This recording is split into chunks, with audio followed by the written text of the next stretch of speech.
I stopped by the dollar store again. It's becoming part of my routine at this point. Honestly, one of the highlights of my week. Things were going great. Ideas were flowing. Masterpieces were being strategized. Until I heard a familiar scream. I'd recognize that scream anywhere. After all, I hear it all day long.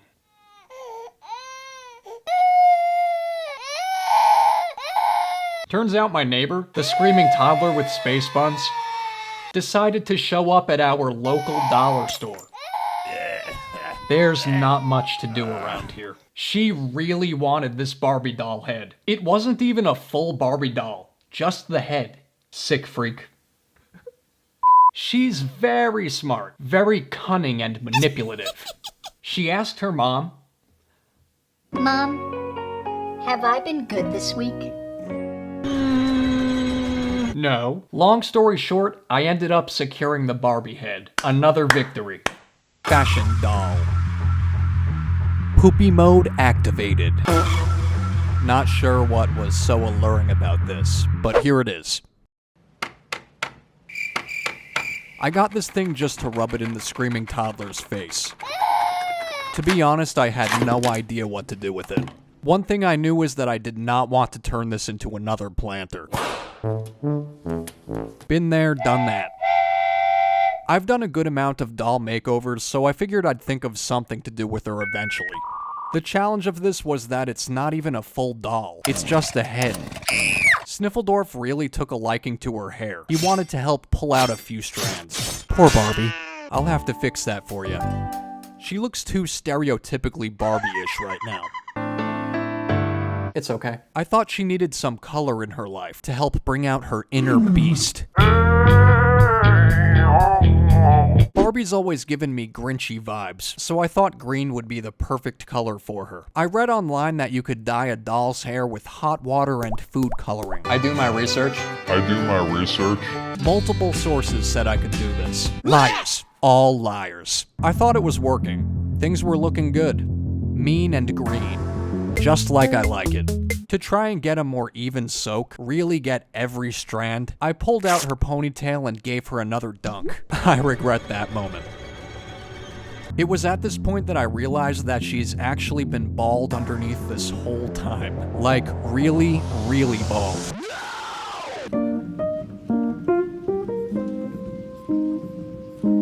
Dollar Tree really pulled a fast one. What the heck? The ponytail was just a facade. A masquerade to trick unsuspecting screaming toddlers and also me. Poor unsuspecting me. I never saw it coming. Wouldn't have suspected it. The sources said to then quickly dunk her head under ice water to set the color. All that did for me though was wash the color completely out. Moving on to plan B. I'm mixing up some good old-fashioned green paint with some water. I've resorted to painting her hair. I didn't feel like investing in green hair dye today. This actually worked pretty well. Didn't help her hair loss situation at all. No. But I definitely was able to paint the few strands she does have a nice bright green. Just like I like it. Once I was happy with her hair color, I tied it all up in a ponytail and wrapped it in a towel to keep it out of the way. I started off by wiping down her face entirely and then painting her a nice Grinchy green.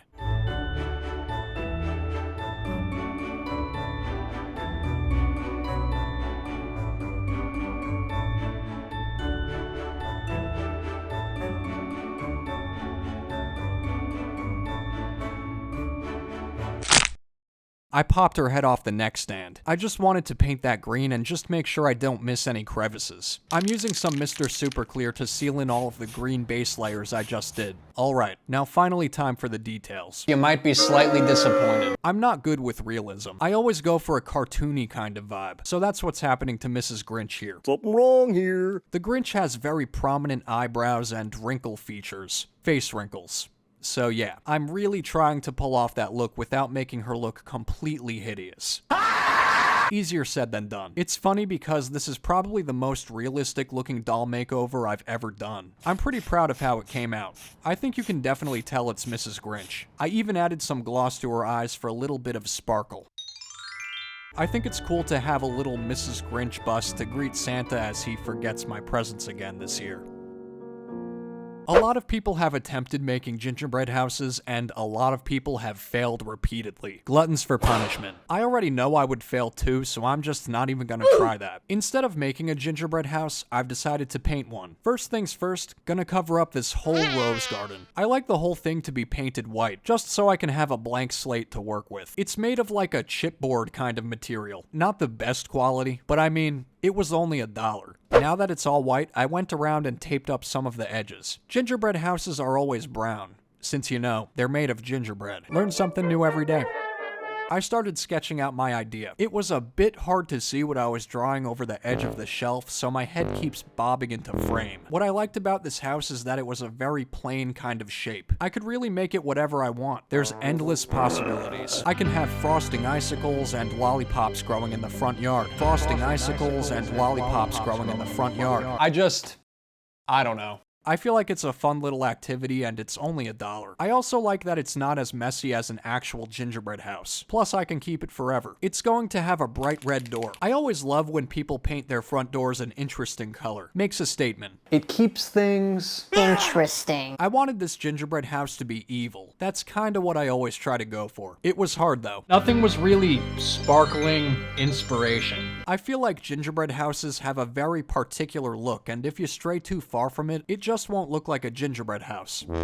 A lot of you guys have probably heard of Hansel and Gretel, the two kids that get lured into a giant candy house by an evil witch that wants to eat them. It's a wonderful, nostalgic bedtime story. Over here, sweetie. My idea is that this gingerbread house belongs to the Tutu Witch, the fairy godmother of the dark side. When she's not granting wishes, she's busy farting up a storm, as one does. If you're new here and you don't want to smell the Tutu Witch's floral farts, you should consider selling your soul to me by subscribing to my channel and ringing that bell thing so you don't lose me on the internet. I post new videos Every Friday. You gotta mask that whole gassy smell somehow. Rather than air fresheners, she chooses to cover it all up with the sweet smell of cheap candy. How delightful. I wanted it to look like she's cooking up a spell in there, or maybe doing us all a favor and cooking up screaming toddlers with space buns. Just a thought. A recommendation. I put it out there. It's not meant to look perfect. That's part of the charm. I made the frosting icicles out of white puffy paint to give it a 3D icing look. I think that really brought the whole thing together. In fact, I loved the look of the icing so much that I decided to add some more squiggly puffy paint lines all around. I felt like the gingerbread house could still use a little something something, so I pulled out the epoxy. I'm starting off by making tiny little balls, a lot more than I need. I painted them a few different colors, felt festive and whatnot. I just kinda stuck them around all over the place. Fit the whole candy and gingerbread house vibe. Delicious. I also happened to pick up a mermaid cosmetic bag at the dollar store. Oh, the creativity. Sassy chick. That's me. I actually thought it was a pencil case. I just realized it was a cosmetic bag for sassy chicks right now as I was going through the footage. That's embarrassing. That's okay. It looks very sparkle buttish, so of course something has to be done about that. Can't have pink mermaid tails on the dark side. Instead, it's gonna be a bag of flesh. Sorry, did I scare you? For this base coat, I used fabric paint since the bag is kinda like fabric. Canvas or something. I'm not good with materials. But the rest I actually did with Posca pens and nothing seems to be peeling off or anything. So that's nice. I sketched out the most Christmassy person of them all. The jolly old jingle butt himself. Santa Claus. My idea is that the bag is a very zoomed in version of his face, and then the zipper is his mouth. That's what he uses to gobble up all the cookies or pencils or cosmetics or whatever else I want to throw in there.